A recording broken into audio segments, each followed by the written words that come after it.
There she lies, nestled in the great Karoo, the small, dry town of Middelburg.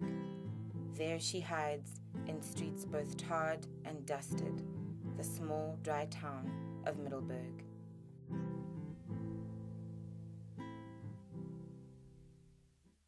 Established in 1837 by the Cape government, Middelburg lies on the N9 as a central stopover between Johannesburg and the Garden Route. Many South Africans have driven through it, but few spare a second thought for this town. What could possibly be of interest in such a seemingly insignificant place? Let's start with the statistics. The Middelburg district has a population of approximately 20,000 people, and 70% of this population are living in poverty. There are exceedingly high levels of illiteracy, with very few having obtained their senior certificate. The unemployment level is approximately 43%, and a soaring 70% of the population are not economically active. Ons wag omtrent baaspartyt 2 of 3 dae as daar nie werk en as daar weer mondelik so oorsukkeltye is daar weer werk. Dit is daar niks werk vir 'n week mondelik. The apartheid government left its dividing mark on Middelburg. Roads and railways separate the races. This physical segregation has remained in the minds of some of the locals in the town, although there are many conflicting opinions on the separation.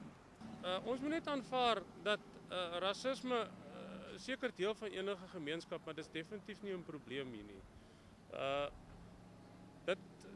Dit is definitief vir my in Middelburg een van die beter situasies in ons land. They know that there is democracy, but they are not used to it. They are used to the life of being oppressed. For example, when they call their bosses, they are still calling them all misses and oppressed. And when you're trying to speak your opinion to a white person, they just get surprised. Why are you talking like that to a white person? Do you understand? Yeah, they're still afraid. I can say that they're still scared of white people. They take them as these superior people. Most economic activity has dwindled. Over the years, a number of businesses, among other sources of income and employment, have closed down. The town is now run by small businesses that service the farming community and commuting truck drivers.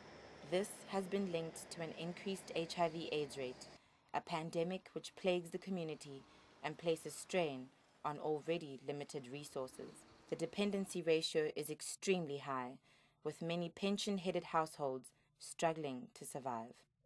Our orphans, our young people, are the people suffering most. And then on the other side, the grandparents that can't discipline the youngsters anymore. You know, that's a problem on the other side as well. Households are getting bigger because of all the grandchildren coming back to granny and so on, or being left at the granny. So socially, it's a big problem. There they live, behind walls with cracked cement, behind walls that hide their tears, behind walls that hold much pain. There they live, those who battle to eat, those who battle to smile, those who battle to breathe. Diane Lang, a single mother and counseling psychologist, became depressed about the situation in South Africa. Deciding to do something about it, instead of turning a blind eye, the devastating statistics of this little Eastern Cape town compelled her to try and combat these problems.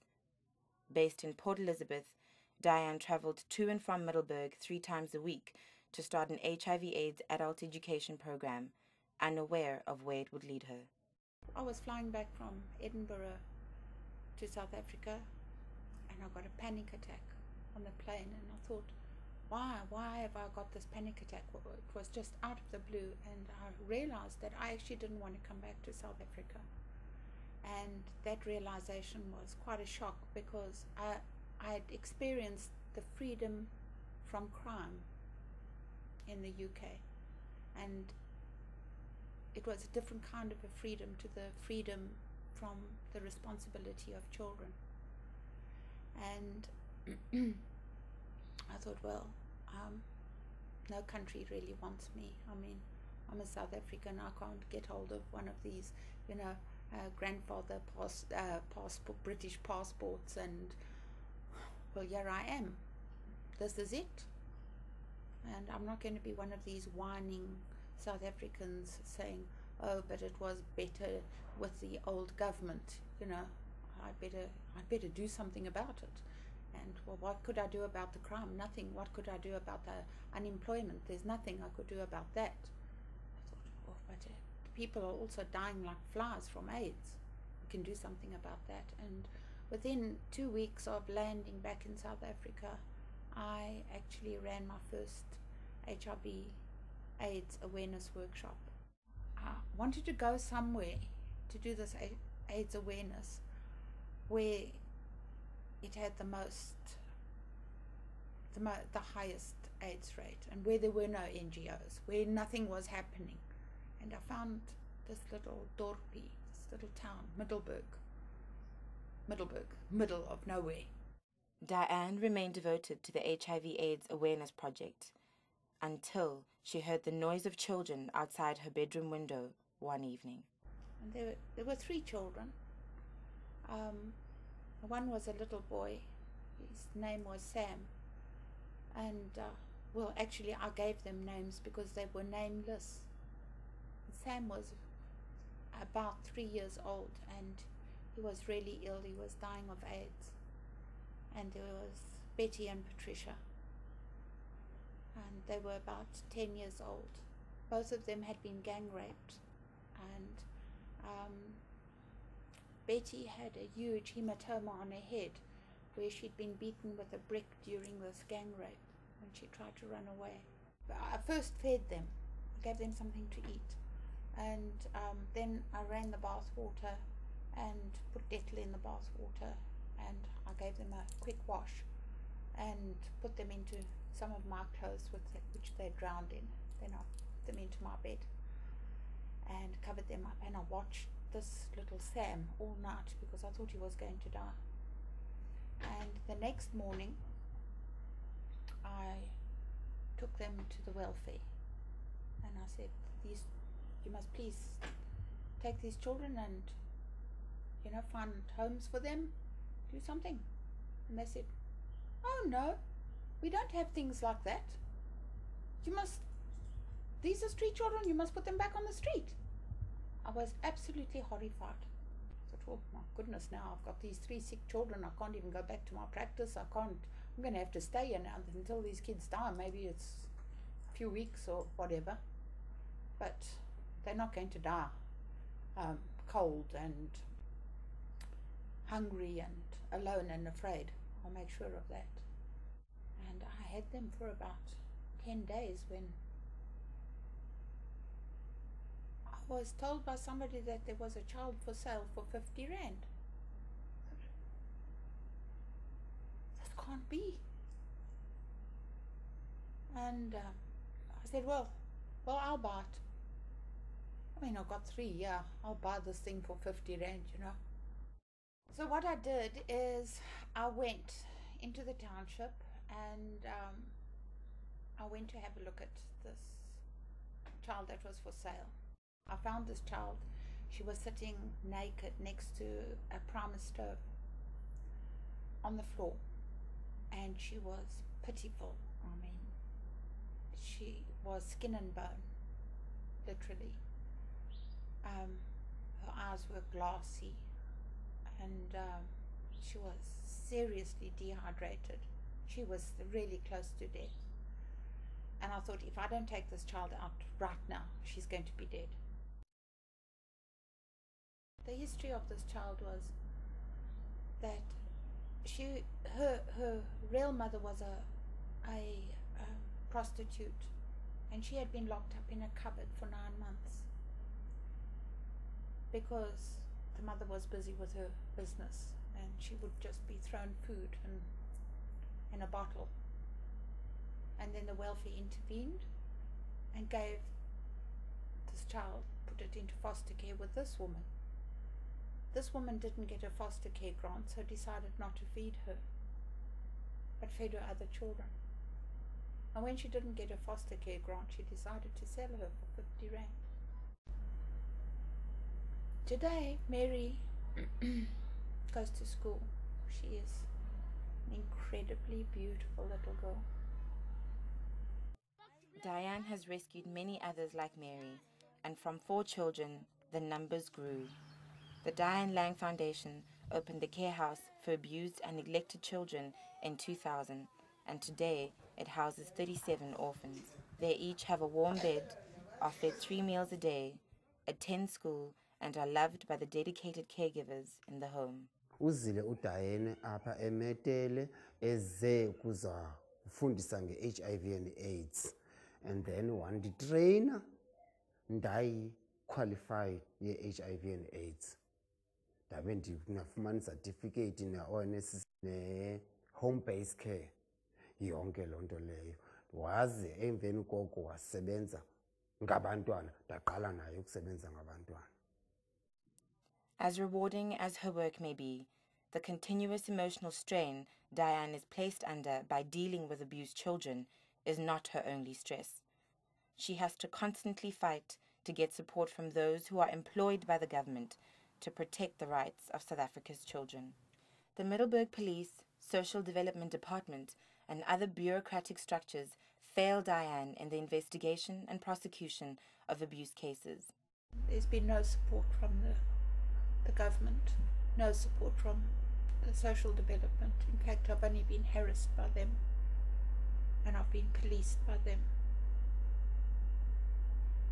And I've never received any funding from them either, even though the children are placed in my care through court orders.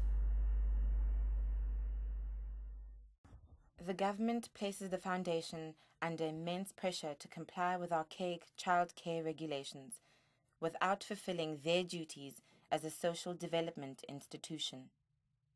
Diane receives no government funding. In fact, she is owed in excess of 700,000 rands in child care grants. After several attempts to establish their views, they remain unavailable for comment. We are only allowed to have 26 children based on 5 square meters floor sleeping space. That's according to the National Buildings Act of 1977, apartheid. But they're sticking to that. Any reasonable man will understand that 5 square meter floor sleeping space per child is a little ridiculous, considering that they're building RDP houses in Middelburg that are 4 by 5 meters square for families to live in, which is less than the size of a single garage. And this was before they even designed double bunks. So they tried to close the children's home based on that. In July, delegates from around the country gathered at the Conference on Orphans and Other Children Made Vulnerable by HIV/AIDS. The 4-day conference, held in Johannesburg, addressed some of Diane's concerns on a national level. We have home-based care, and it must already be existing in Middelburg. We do have a problem with shortage of social workers, but we've got child and youth care workers, auxiliary social workers, and we also would want to fast-track the court cases and find a way for those children to get access to their child grants and to foster care grants. Middelburg is a very poor Eastern Cape town. It's also on the border of Northern Cape, so it's far away from Eastern Cape, capital of Bisho. So services are taken very slow to reach from the Bisho capital to Middelburg. So how effective is that? Even within the town, the services are slow. No official comment could be obtained from the police authority. The only communication that took place was a public relations tour around the crime hotspots of Middelburg. Inspector Duplessis lent some interesting insight into the situation in the town. This is like one of the other graveyards. This is also a graveyard this side. Okay, that's Lusaka there. The famous Lusaka. All the old boxes, they call it, the old box. The crimes we haven't got here is like armed robbery and this, what you call it, cash in transit robberies. That we haven't got here because we're a small town. But we've got like assaults here and rapes, murders, house breakings, stock theft, stuff like that we've got here. And the parents, they go out, they get drunk, and they stay out the whole night, and then three kids left at home, and the oldest kid is about, say, 9 years old, and I have to take care of about the younger kids, it's about 1 or 2 years old. And then you can't find the parents because they're somewhere in a tavern, you know, and we've got quite a few taverns here, and they go and drive around from tavern to look for the parents. It's a waste of time, because then I can't get to my other work. I think to educate the people, to learn them more self-respect, you see, and to teach them better moral values, to teach them that liquor and violence is not the solution for all your troubles, because they think they fight with each other and they stab each other with knives and so on, that's going to solve their problems, and that's not a solution to your problem. In addition to her work at the care house, Dianne has exposed and uncovered dubious conduct within Middelburg. As a result, a lot of hostility has been directed at her. District surgeons, for example, have said there is no evidence of abuse when I have taken photographs of that abuse on the same day as the district surgeon has said there is no evidence of abuse, where police have said that the person has died of natural causes when I have photographs of the dead child, where it is obvious that the baby has been raped and thrown against a wall. Dianne found baby Rosalind dead on the 25th of August, 2002. The burial certificate stated that she died of natural causes. There they lie, echoing memories of laughter, smiles, and pain in the cold, icy town of Middelburg. Those who could not be saved, those who gracefully died, or those whose lives were shortened in the cold, icy town of Middelburg. There they play, momentarily free from the memories that haunt them. There they play, safe from their worries, while they laugh and share in each other's joy. There they play on this cold, white day in Middelburg. The hostility and harassment directed at Dianne has forced her to run the foundation from an undisclosed location in Port Elizabeth. Dianne is not a person that wants to wait for 3 months for something to happen. She wants it done. If she wants something to be done, she wants it to be done now. So she's a very straightforward person, and the people doesn't like the way Dianne is dealing with things. And Dianne is, like they are saying, Dianne is always fighting, but she's not fighting, she's just very stressful because she has to fight for the children's rights. She has to fight, she has her own personal stuff that she has to deal with, people threatening her and social workers that doesn't want to help with the children, or the police doesn't want to help with the children. So the community doesn't like the way Dianne is acting. I've had many death threats, and it's been written on the inside of my walls, you know, kill you bitch, get out of here while you're still lucky, take your children. I've had my wheel nuts removed, loosened on my vehicle, my tires have been slashed, my car's been trashed, my place has been broken into 3 times. I've been terrorized, like things have been taken from the first burglary, and exactly 7 days later the things have been returned into another one of the properties, that kind of thing. Yeah. And the security guard was beaten up with a message for me to say that they're coming to beat me up as well. And I had an independent investigator do a risk analysis to see how dangerous it actually is for me. There's a threat against her.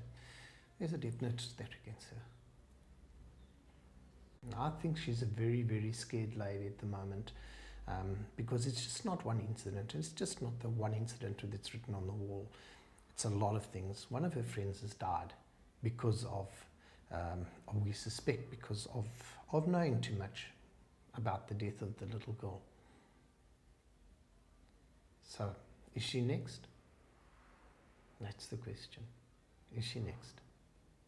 So on each rung of the ladder, they have got to protect themselves. Now the easiest way to protect yourself is to discredit the person who has exposed the violation of that child's rights. But I'm not talking about one child's right. I'm talking about 63 children's rights that have been, children's whose rights have been violated, not once, but many, many, many times. Dianne has opened a can of worms that has reached high levels of the government ladder and has now fallen under suspicion of fraudulent activities. Well, the Scorpions are investigating me for misappropriating government funds that I don't have.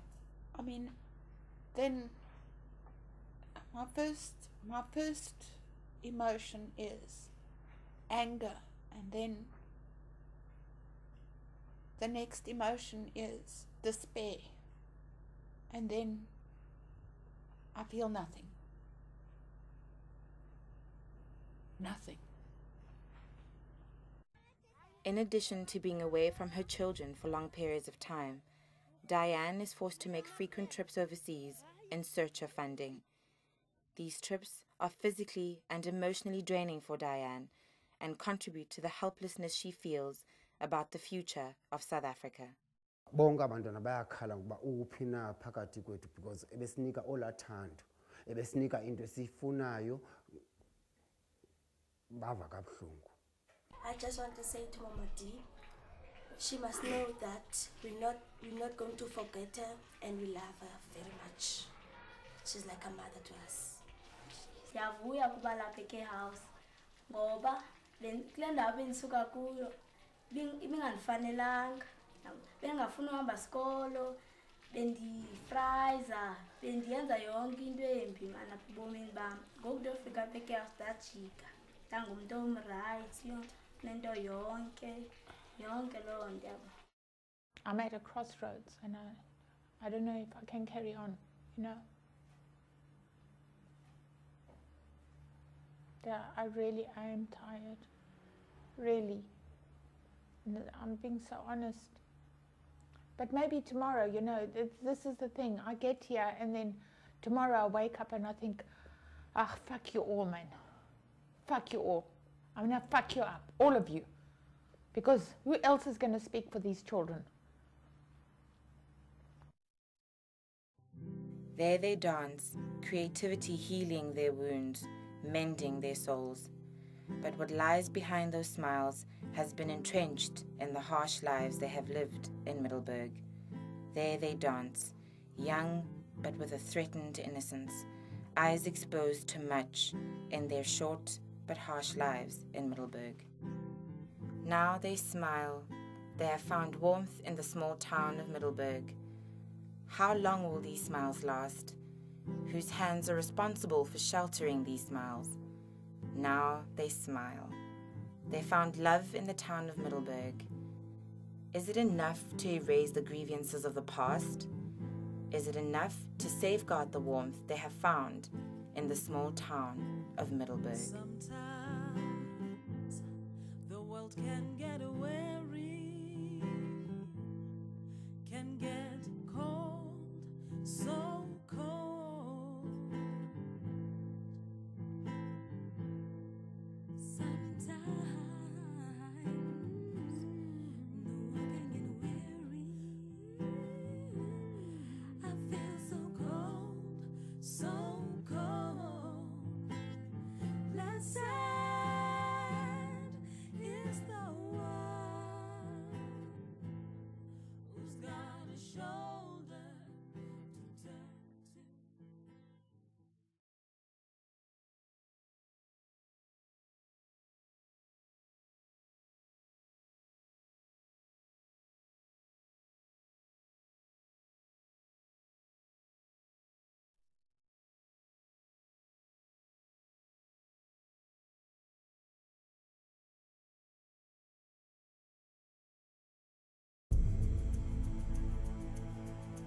I want to tell you a story about a man, an ordinary South African, Paseka Ncholo, who found it in his heart to do what most of us never could.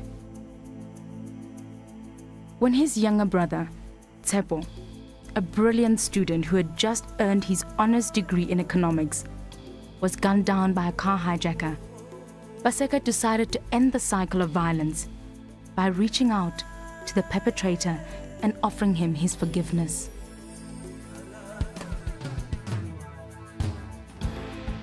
And we said, if we can give that gift to this family, it will have an impact in that community. It will have an impact within the family itself. And maybe we can change the destiny of many other young people through that kind of positive message. Having argued in court against a life sentence for the youth, Paseka and his family took over the medical care of his HIV-positive parents and the education of his 2 young siblings. I would not be at peace with myself to have seen the mother of this boy die. I would not have been at peace with myself to see his father die when I can help, simply because I'm seeking revenge. In their death, I can never claim victory. But in their life, I can always walk out there feeling that through God's design, I have given this gift of life that no one else was prepared to give. Perhaps it's the journey that we as a nation have traveled. Perhaps the experiences within that journey that have opened our hearts and minds to a different way of doing things. Because there is no doubt that as South Africans, we have a unique ability to forgive. And through that forgiveness, to build a nation that is alive with possibility. Dr. Paseka Ncholo, extraordinary nation builder, ordinary South African.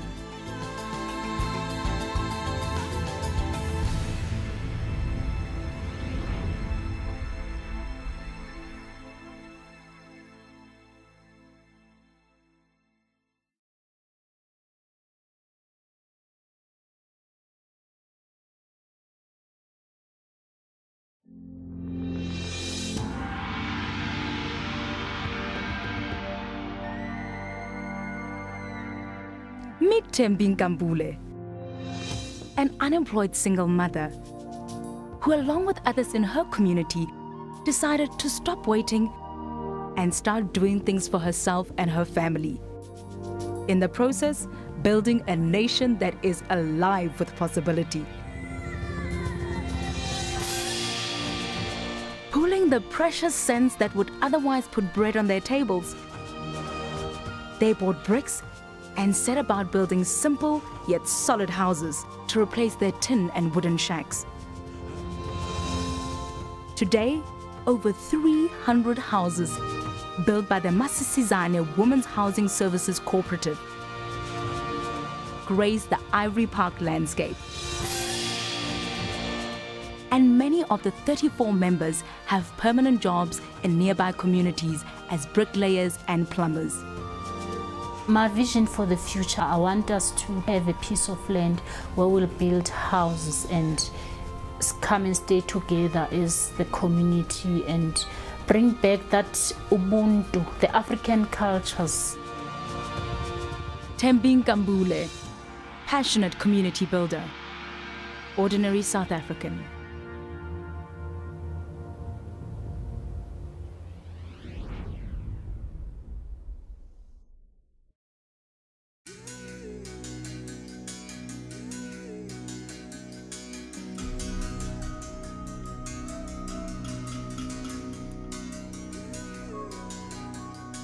He is like any small business owner, working to build a future for himself and others.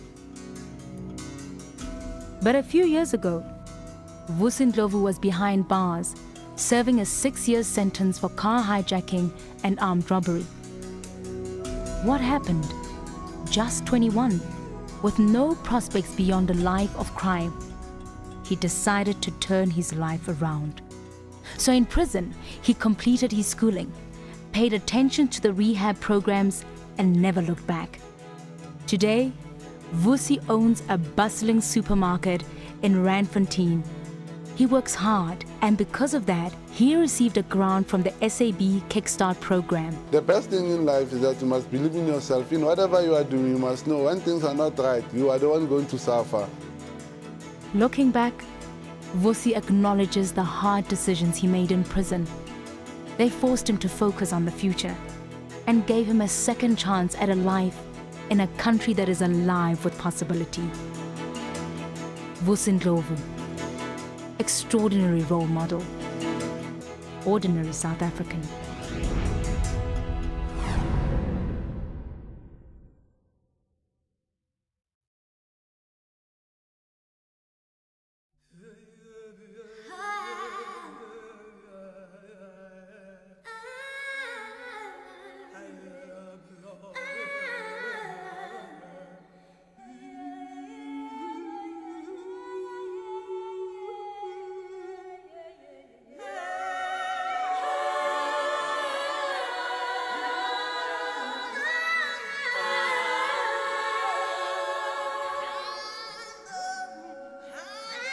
For millions of South Africans, an HIV-positive diagnosis often brings with it rejection by families and friends, and sometimes even entire communities.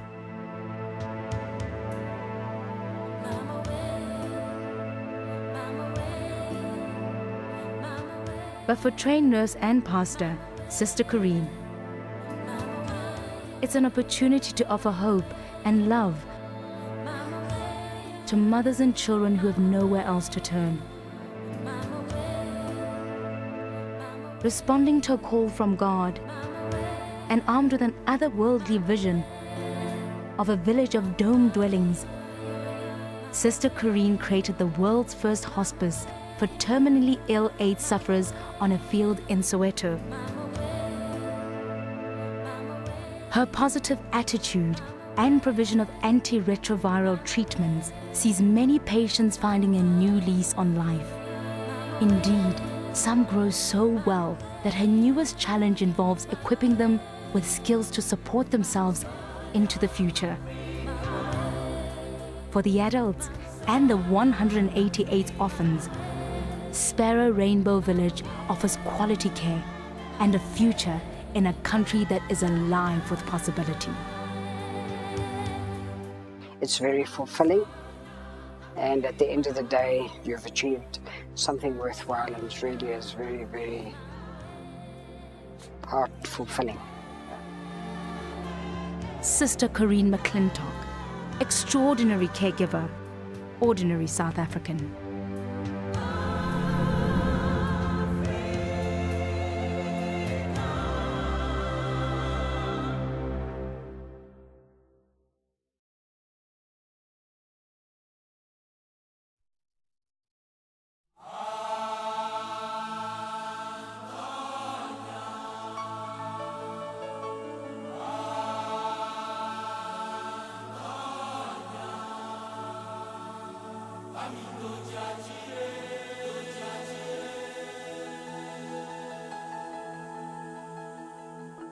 It's not every day you meet someone who's prepared to give up everything to help others. For Diane Lang, a divorced mother of grown children, it was time to give something back. So she sold her house in the city and moved to the dusty town of Middelburg in the Karoo Desert.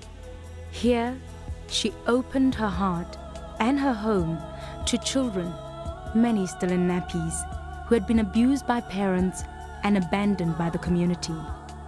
There's nothing in the world more destroying, soul-destroying, than to see a child abused, and the adults around don't care.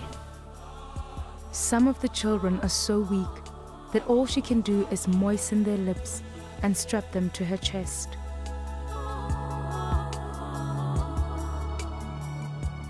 And then the child looks at you, and then the child smiles, and then the child moves. And after a while, the child will sit. And when you hear that child laugh for the first time, you know it was worth it. For the 50 children in her care, it's about feeling safe and loved, often for the first time. But more than anything, it's about the gift of second chances in a country that is alive with possibility. I truly believe that the reason why we stay well is because there is love in that home. We are a happy family, and that home is filled with love.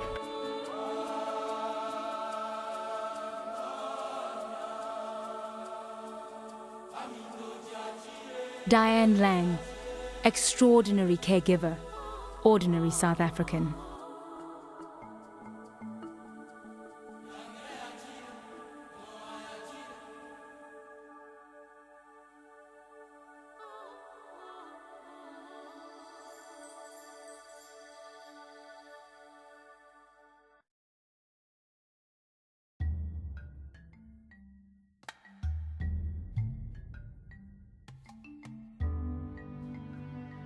What is it about South Africans?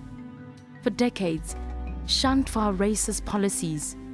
Today, celebrated as champions of democracy and freedom in a country that is alive with possibility.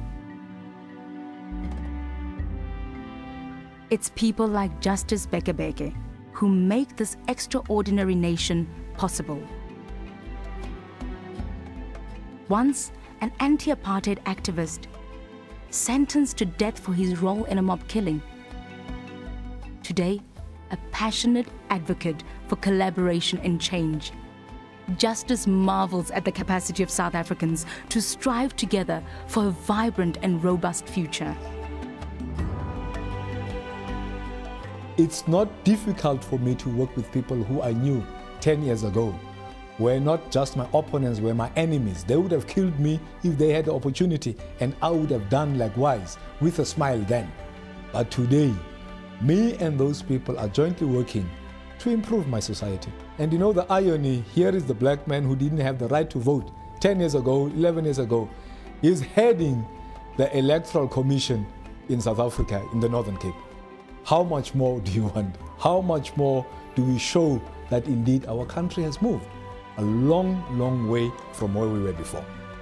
Once a convicted felon, today a free man in a free country. Justice personifies the spirit of optimism and cooperation that South Africans from all walks of life share. Justice Beck, extraordinary patriot, ordinary South African.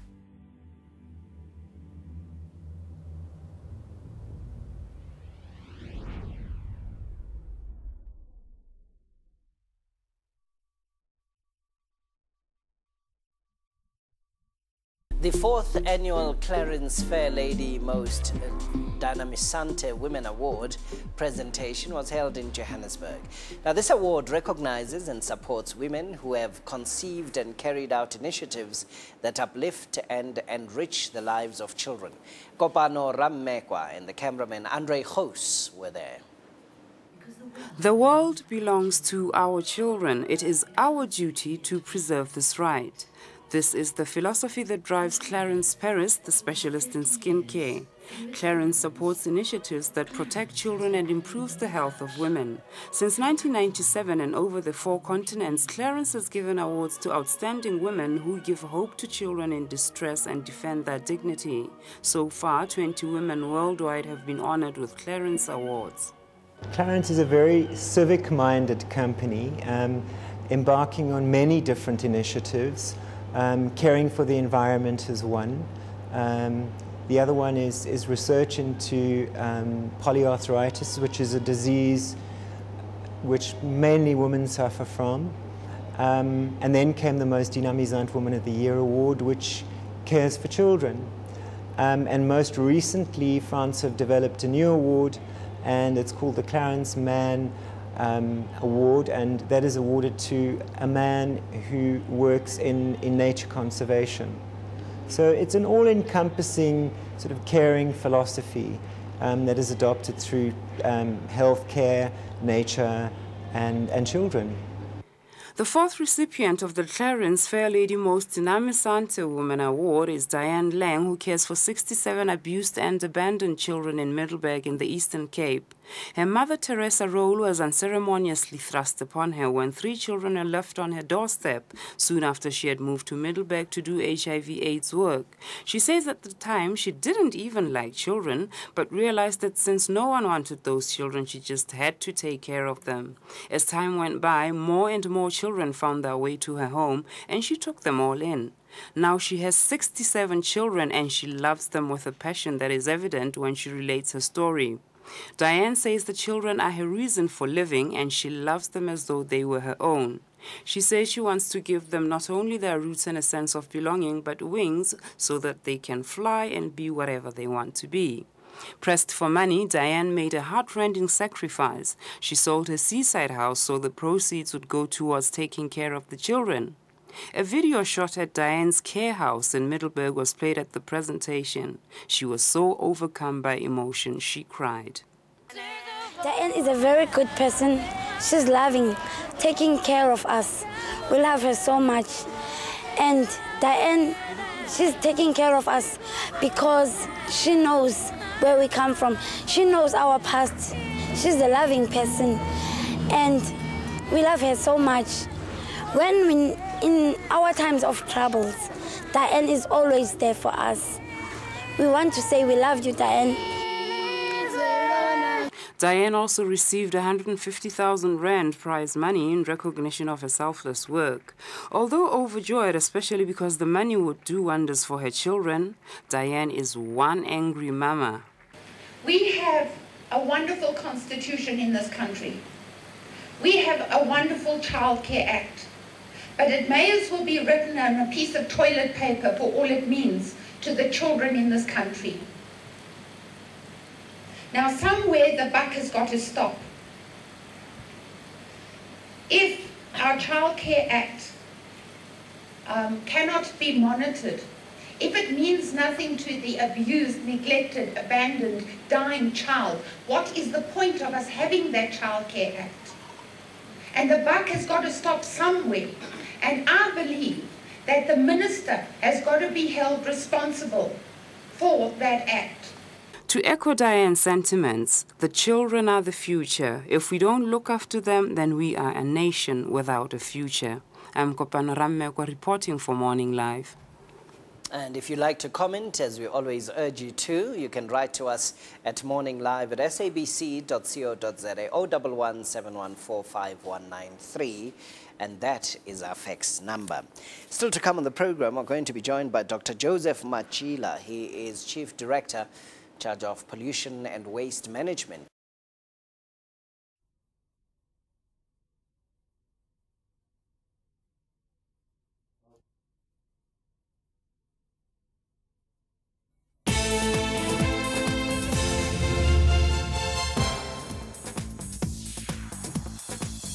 Hello and welcome. We start tonight with bad news and good news. Dianne Lang, author of half a dozen bestsellers like Kringe in 'n Bos, Circles in a Forest, died this morning in a Mossel Bay hospital at the age of 67. It's a loss for all of us. But on the other hand, last year this time, Charlize Theron had just won Best Actress in Berlin, and last night a South African film won the Golden Bear for the Best Film.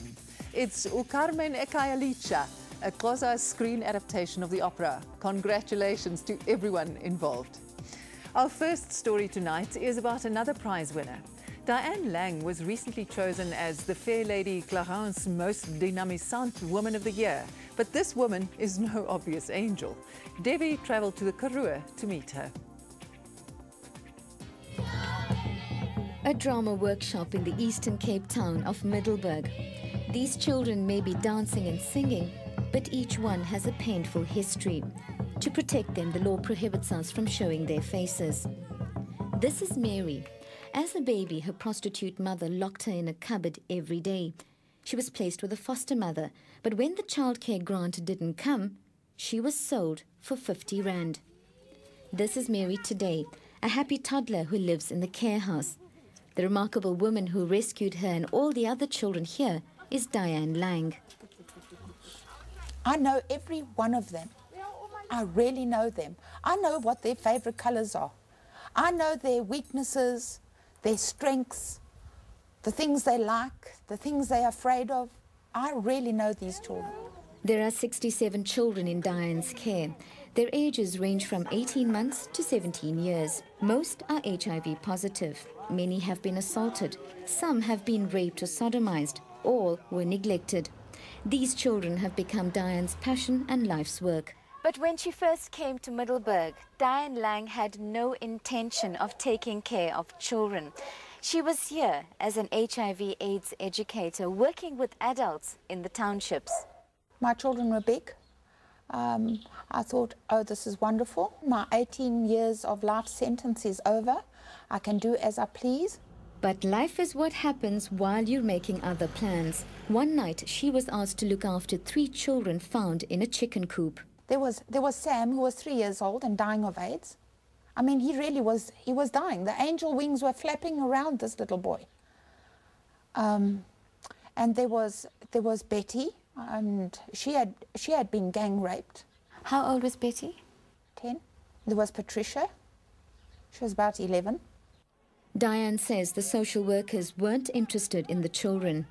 They said, this is the way they are in the townships. Lots of children live like that, so what?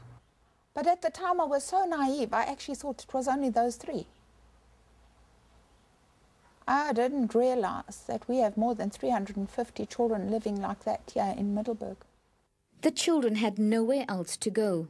You know, if you have a dog and you can't get rid of it, and the only alternative is for the vet to put the dog down, you'll keep the dog, even if you don't want it. Reluctantly, she decided to keep them until they died. But I started loving them. I started loving them. They crawled under my skin and in my heart and in my soul. And when Sam stopped breathing, I grabbed him in my arms and I shook him and I said, Sam, please, you have to live, you have to live. And I realized then how much he meant to me. And he did this and he breathed, he started breathing. And it's like God gave him back to me. And then I knew that I couldn't turn back. They were mine. Sam is now 7 and started school for the first time this year. And Diane has many more children that she now calls her own. Like 3-year-old Donovan, whom she found on the rubbish dump as a baby. He's just one of the many children discarded by a town that's struggling to survive. Middelburg is in the middle of the Karoo, 100 kilometers from anywhere. What little work there was is drying up. The factories have closed, the trains have stopped running, and the railway station stands empty. Even the municipality has closed down and moved to Cradock. In the townships, there's no escape from the grinding poverty. On a Saturday afternoon, almost everybody seems to be drinking. You know what's happening here? People are so poor. They're dying so fast. You know, the fabric of society has broken down so badly that there are no norms and values anymore for these children. So brushing teeth, going to a toilet, these things are abnormal things. Eating with a knife and fork or even eating off a plate is abnormal. Eating from a rubbish dump is normal. It's normal to tease one another about how old was your rapist as compared to my rapist. It's normal to say, I was raped 6 times, how many times were you raped? Diane and her staff try to give these children something resembling a normal family life. They cook 4 meals a day, and at lunchtime all the street children in Middelburg are fed as well. This means they cook for over 120 people daily. The house is run according to strict rules. All children have to make their beds and do the dishes. No stealing, lying or violence is allowed. Family members may visit children on Sunday afternoons under close supervision. Every child goes to school in the township, and on Sunday mornings they all go to church. Come on, you big girls, come. You're not eating hand brakes now. We're going to church. I told you.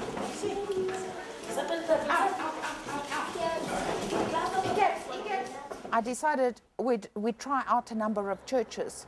So we'd go to one church, and I found that I wasn't welcome.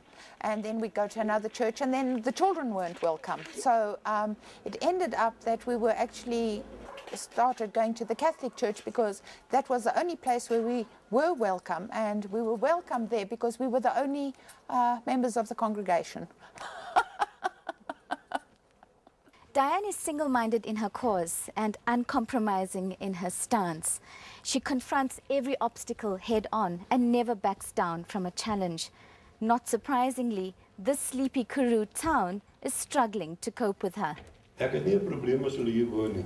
Maar nou maak hulle 'n hengse geraas op 'n drom. Toe ek met hulle gaan praat daaroor, toe sê hy vir my dit is sy kultuur om dit te doen. Wat dan van my kultuur? I have brought the black children into the white area. So that is another concept that is difficult to swallow, because one of the things is, vat jou kaffers en gaan huis toe. Wat maak jy in jou kaffers hier in die dorp? But that doesn't mean she's welcome in the township either. Being fluent in Xhosa, she's able to argue the point when drunken parents accuse her of stealing their children. The last death at the care house was in November 2003. Luke had full-blown AIDS and was only 18 months old when he died. Diane wanted to bury him in the nearby cemetery and went to buy a plot at the municipality. They said, that baby you're burying is black. That is a white cemetery. Now I wanted the baby buried there, not because it was the closest cemetery, because they said I couldn't do it. I jumped up and down and I phoned Bishu, and they very grudgingly gave me a plot. The children helped dig Luke's grave, and today they can walk down the road to visit him there. Diane sold her own house in Port Elizabeth and has bought 5 houses in Middelburg to house the children.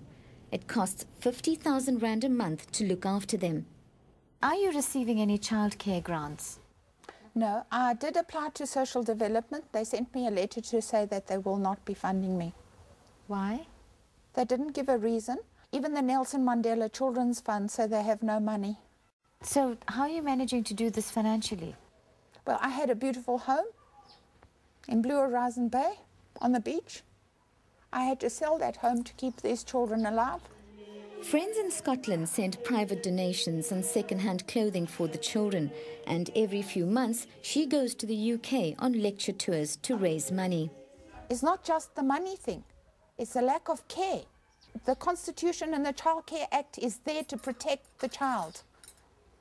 But the people who are supposed to be administering it are not doing their jobs. If social workers think a child is in danger, they sign a Form 4 to put the child in a place of safety for 48 hours. Thereafter, the court orders an investigation of the child's circumstances. In 3.5 years, the system has only placed 5 children permanently with me. And the rest? They are also still on Form 4s. Legally, a Form 4 stands for 60 days. When children are removed from their home and placed in an interim place of safety, then within a certain time prescribed by law, social services has to file a report in order for the court to ascertain whether that children is a child in need of care and has to be permanently placed in a place of care. And these reports are now taking, some of these reports have taken years. Andre van der Lingen is Diane's lawyer and is taking the government to court. It's a specific order, it's called a mandamus order. That's an order obliging government to actually do what they have to do.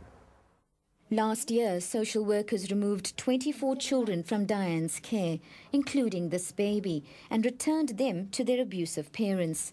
Some were beaten again before the police brought them back to the care house. Diane has decided that if the state won't protect these children, then she will have to. I'll go to the Supreme Court this time, because this is a contravention of the Child Care Act. I mean, that's a violation of a human right, isn't it? Andre is now launching a class action against the state on behalf of these children. In those cases, we'll have to approach court ask for a curator to be appointed and bring a class action for damages that children suffered as a cause of the abuse. Last week, while Dianne was celebrating her Woman of the Year award, events took an unexpected and tragic turn. Included in the class action were Lionel and Jonathan, aged 14. While Dianne was overseas last year, social workers removed the two boys from the care house and sent them to House Erica, a correctional facility in Port Elizabeth. I got lots of letters from Jonathan and also phoned him a lot. He used to phone me. I did know that he was being bullied. I took photographs of the boys. When they went to Erica, they had no tattoos. The boys told me that they were being bullied by the older boys. They were being held down. They were being tattooed. There were also sexual advances were being made on them. They were also being exposed to drugs and so on, and they were not happy there. In his first letter, Jonathan told her that one of their roommates hanged himself on the stairs. Dianne did everything she could to get them out of House Erica and back home to Middelburg. I have a file this thick. I've written letters to the social workers, to the case managers, to the district manager, to Bishu, right up to the Minister of Social Development, to the Commissioner of Child Welfare, to the Department of Justice, to the head of the magistrates, every single person I could possibly ask to assist in the case of Jonathan and Lionel, I have asked. But she got no answer. Jonathan and Lionel remained in House Erica and couldn't go home to the woman they called Mama D, despite her promises to get them out. A little boy who listens to somebody who says, I'm going to get you out, I'm going to get you out. It's like promising somebody, I'm going to give you an ice cream, and it never comes, tomorrow never comes. So for Jonathan, tomorrow never came. Last week, Dianne received the news that Jonathan Captain hanged himself on the stairs. She went to Port Elizabeth to find out what made Jonathan take his own life. A representative from the Department of Social Services agreed to speak to us. There was some incident regarding substance abuse, dagga, which was found on the premises at Erica House. The management stepped in. They confiscated the dagga. They did some investigation. They called the police and whatever. And apparently Jonathan was part of the group that was involved in this dagga. And some of the boys apparently accused him of it was his dagga, and well, I think the boy took it too much, and he decided that it's got too much for him. I'm sorry. That's not a small thing like that. Not an intelligent boy like Jonathan. Dianne then went to the police mortuary to identify his body and make arrangements to take him back to Middelburg to bury him.